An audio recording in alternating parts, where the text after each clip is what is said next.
Hi everyone, this is Lauren Bothwell, and I'll be talking to you about the two-step walkthrough.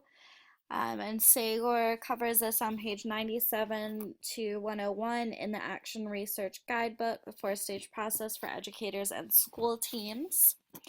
So when does this two-step walkthrough happen? You won't do this until after you walk through your graphic reconstruction with different shoes. So instead of thinking of it from the point of view of the action researcher, you'll think of it as your colleagues, your administration, your students, your parents, whoever your audience is intended to be. During that walkthrough with different shoes, you're looking for any problems or a bias inherent in that graphic reconstruction and your theory of action. So this is going to happen after you have found any of these problems or bias and corrected them in your reconstruction. Basically, when you think you're ready to start your action research, or at least developing the questions for it, that's when you're going to stop and do this two-step walkthrough as another measure. So, what are you looking for? Basically, you're asking yourself, is this actually the best method to reach your target? Are there any better ways to achieve student success?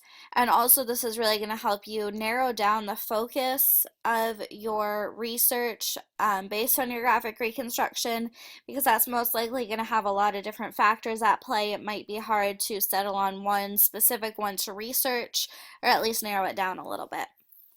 So, walkthrough number one. So this will be your second new pair of shoes that you're kind of looking through it, looking at your reconstruction through.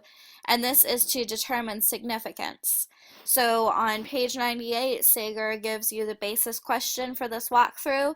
Is this factor, issue, variable, and or relationship significant? So there are two parts of that significance is kind of broken down into.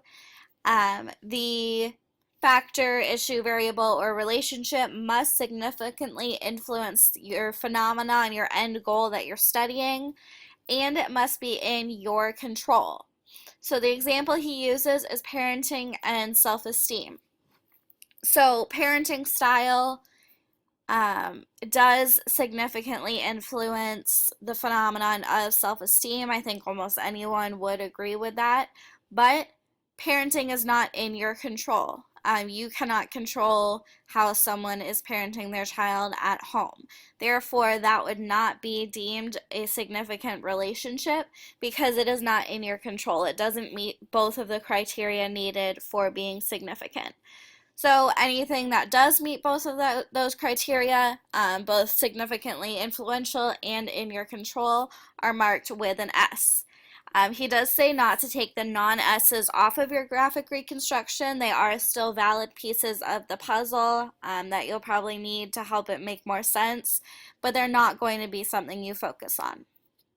So after you've gone through all of your factors, relationships, etc., and determined your significant ones, you'll walk through again.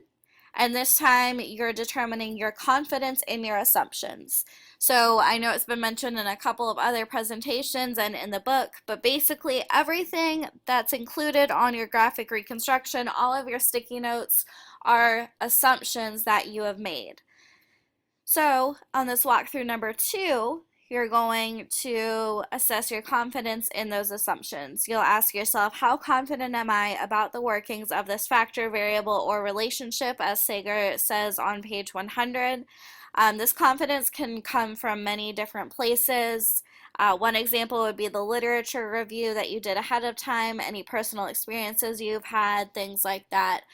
The example he gives, I don't have it listed on here, but it is good grades or grades in general and self-esteem. That had been deemed both significant and in your control. We know there's a link between grades and self-esteem, and also based on your teaching that can affect students' grades, the study skills you're giving them, things like that. So you could have had personal experience with that. You know, you went through it yourself and you've seen how your students' grades affect their self-esteem. So that has now been deemed both significant and confident. But what you're going to mark is not the things that you are confident in, but rather things you are unconfident in. So if you're unsure about something, you mark it with a U. So now what? Anything that's marked with both an S and a U are going to be used to generate your research questions. So what you want to focus on are things that are significant but that you are unsure of. If it's already something that you're sure of, then you already have that, at least some data somewhere to back it up. So it's not as worthy as spending your precious time and resources doing this action research on it. Also, something that's insignificant is absolutely not worth your time of doing research on it. So you want to study things that are both significant and that you're unsure of and can learn more about. So anything that's marked on your graphic reconstruction with an S and a U is your starting point to generating your actual research questions. So I hope that helped explain the two-step walkthrough. As your discussion, I'd like you to talk a little bit about how you decided what's significant to you in your studies, and are there any factors you had on your graphic reconstruction that you may have ruled out due to already being confident in them? And I hope you enjoyed this. Thank you for your time.